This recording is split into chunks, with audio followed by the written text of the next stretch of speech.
5वी नंतरच्या मुलांना तुम्ही कुठले वेगळे विषय घेताय, अकॅडमिक घ्या विषय, हिंदी, संस्कृत किंवा इतर कुठलंही अजून नॉलेज तुम्हाला द्यायचं आहे ॲडिशनल, कॅलिग्राफी आहे, दुसरं कुठले आहे, ते सगळे विषय त्यानंतर द्या. आत्तापासून लहान मुलांवरती एवढं बर्डन टाकून त्या मुलांचा पण अभ्यासासाठी प्रोग्रेस जी व्हायला पाहिजे ती तशी होत नाही आहे.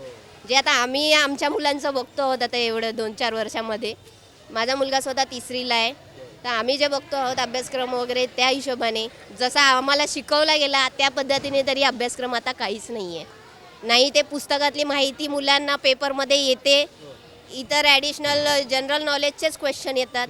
मग मुलांवरती तो उगाच जनरल नॉलेज पण ते मुलं प्रॉपररित्या घेत नाहीत. आणि जो मोबाईलचा वापर चालू केला आहे गव्हर्नमेंटने की मुलांना मोबाईलवरती माहिती दिली पाहिजे, एक प्रकारे चांगली आहे. पण जी शिक्षक लोक त्यांच्यापर्यंत जी माहिती पोहोचवत आहेत की नाही आम्ही तुम्हाला मोबाईलवरती माहिती अभ्यासक्रम पाठवू किंवा अभ्यास पाठवू, हे योग्य नाही आहे. मुलांना लिखाणाचा सराव होऊ देत. जेवढं मुलं लिखाण करू शकतील तेवढं उत्तम आहे. त्यांचा सराव होईल, त्यांचं अक्षर सुधारेल, त्यांना लिखाणाची आवड होईल.